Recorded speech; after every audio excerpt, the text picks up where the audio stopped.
Good day, everybody. I'm Haifa Kathrin Al-Ali. I'm a hematologist working at the University Hospital of Halle in Germany.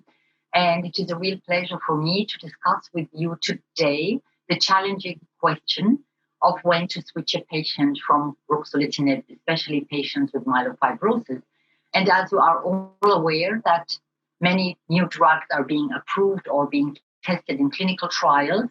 And indeed, we do have a group of patients who are taking ruxolitinib and for whom we would certainly discuss this option, namely patients who are refractory, relapsed, or intolerant to ruxolitinib.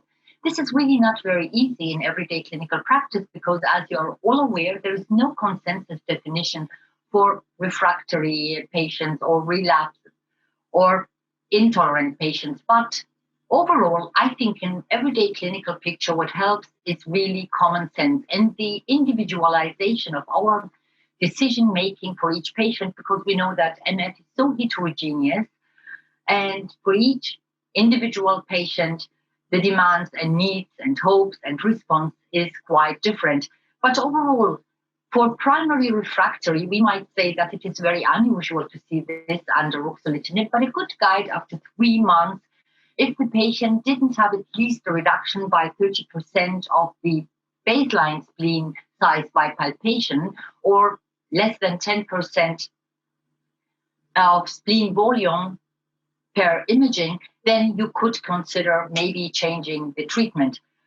Loss of response, on the other hand, is unfortunately not uncommon under ruxolitinib, and almost 50% of patients discontinue ruxolitinib after 3 years.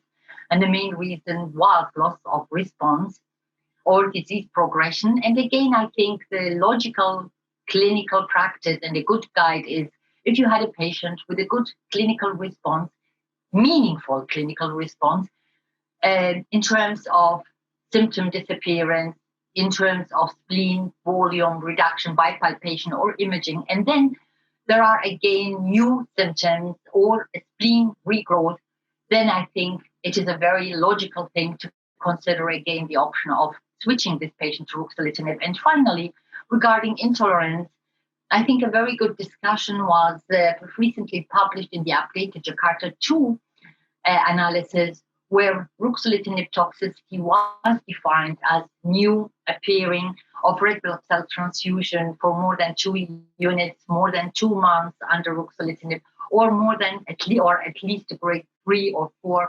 thrombocytopenia, hemorrhage, hematoma. And this is, in short, the patient group we would consider for switch of ruxolitinib. Thank you very much.